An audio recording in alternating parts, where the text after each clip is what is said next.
Hello, welcome to Oxford Heirlooms. In this video, we're going to be gathering the lace to the entredot and attaching it around the edge of the collar. So I'm going to start with my entredot, and I'm going to cut a piece of entredot a little bit longer than the width going around the collar. Just kind of measure this by stretching it along the outside edge. Put that little piece off to the side. Okay, and then I'm going to fold my collar in half and set it off to the side. And I've got my edging lace. I need a piece of edging lace that's 1.5 times the length of the entredot. So 1.5 is the same thing as 3/2. So I folded my entredot in half, and I'm going to measure out 1 length, 2 lengths, and 3 lengths. Okay, now since this lace and entredot has a little bit of length to it, I'm going to mark this at the center of the entredot. I'm also going to mark the lace at the center of the lace. And then I will proceed to gather the lace and attach it to the entredot.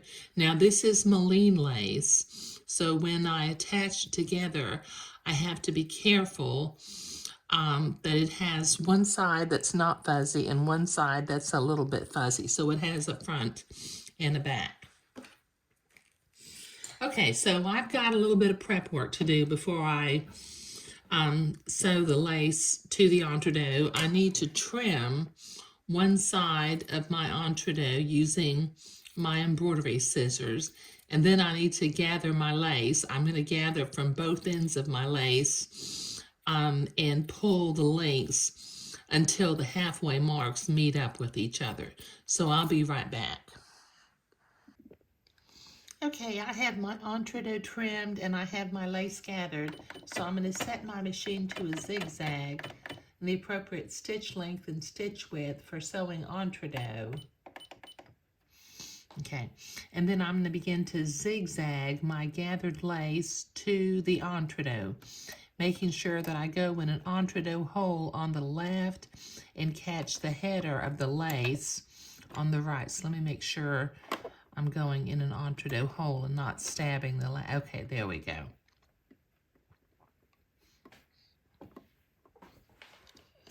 Foot pedal.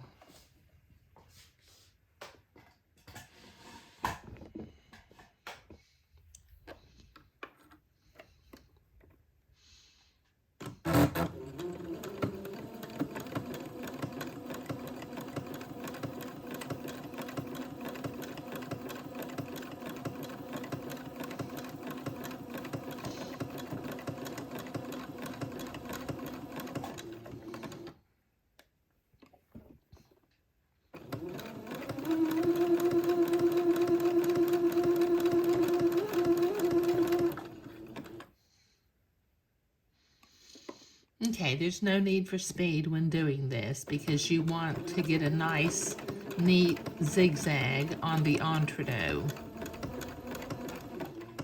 Oops, I think I missed the entredot. Let me back up a minute. Try that again. There we go. I think I got it. There we go.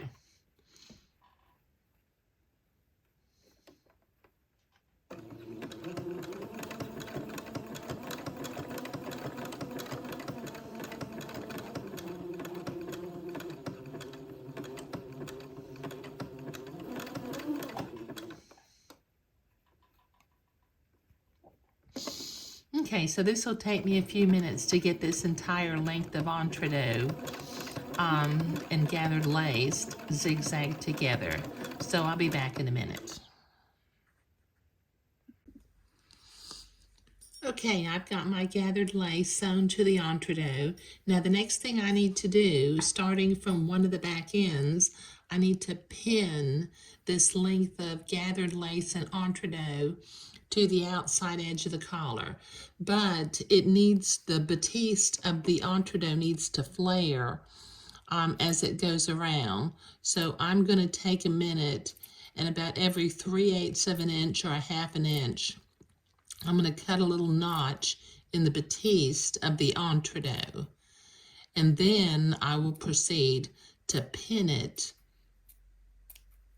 I like to pin it rather than just trying to hold it because I get better results and I have more control over it. So this will take me a while to get all these notches cut. Okay, I've got this all nicely pinned to the edge of the collar. You notice I have not cut the collar out. After I get this next seam sewn in a straight line around the curve of the collar, I will clip it so that I can turn it under. Now, I was very careful to make sure, since my Moline lace needs to flip over, the fuzzy side is pointing towards me. So let me set my machine to a straight stitch. Get my threads out of the way. And I'm going to carefully sew this entredot to the batiste of the collar.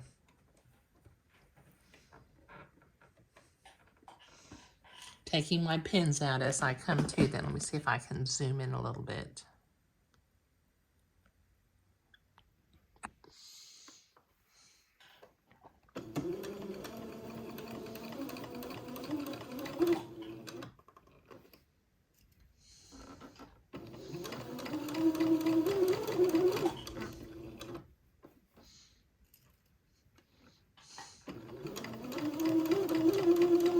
The reason I don't cut the collar out is since it's curved and not a bias, it might stretch as I'm going around. So this works a little bit better so that the fabric has some body as I'm going around the curve. And it still stretches a little bit when I'm going on these diagonal lines, diagonal to the grain of the fabric, but not like it would if I had cut along the edge of the collar. Okay, so this will take me a minute to get all the way around, so I'll be right back. Okay, I've got all the gathered lace sewn on, so I'm going to use my fabric cutting scissors, and I'm going to trim close to the entredot all the way around the edge of the collar. And that will prepare me to flip this entredot to the inside and press it so I can come back and zigzag. Okay, this will take me a while to get this trimmed all the way around. Okay, so I've got this trimmed around the edge of the collar. Now the next thing I need to do is I need to be able to, I'm going to finger fold this. I'm not going to press it with the ironing board, but I need to press this towards the inside. But the batiste of the collar needs to be notched. Each place the batiste of the entredot is notched. So I'm going to go along the edge, and everywhere I have a notch in the entredot, I'm going to notch my batiste.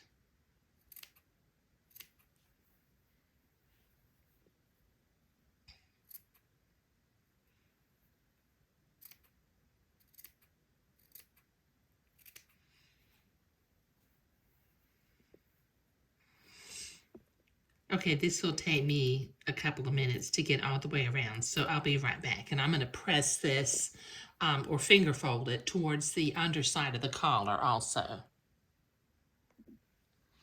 Okay, I've got that finger folded towards the underside of the collar, so I'm going to set my machine back to a zigzag and the appropriate stitch length and stitch width for sewing entredot, and then I'm going to zigzag along this entredot seam, catching the holes of the entredot on the right and the fold of the fabric on the left. Let me see if I can zoom in a little bit.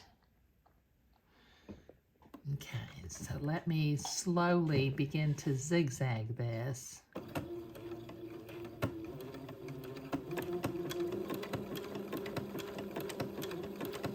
and go slowly so that you can maintain your nice curve, and make sure that your batiste and the collar batiste are folded towards the back side of the collar.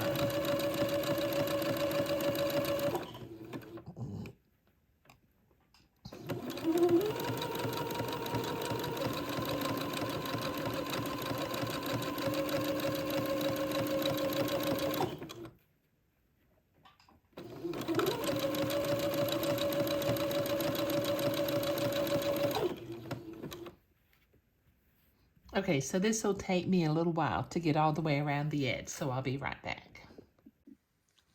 Okay, I've got that all zigzagged into place. Now the next thing I'm going to do is I'm going to use my specialty scissors, and I'm going to clip all of these notches going all the way around. It kind of makes a mess. Let me see if I can do this from this angle. Just kind of cut it close to the zigzag. And because we have all the fabric and the batiste notched, it does tend to make a little bit of a mess, because basically you're cutting off one notch at a time.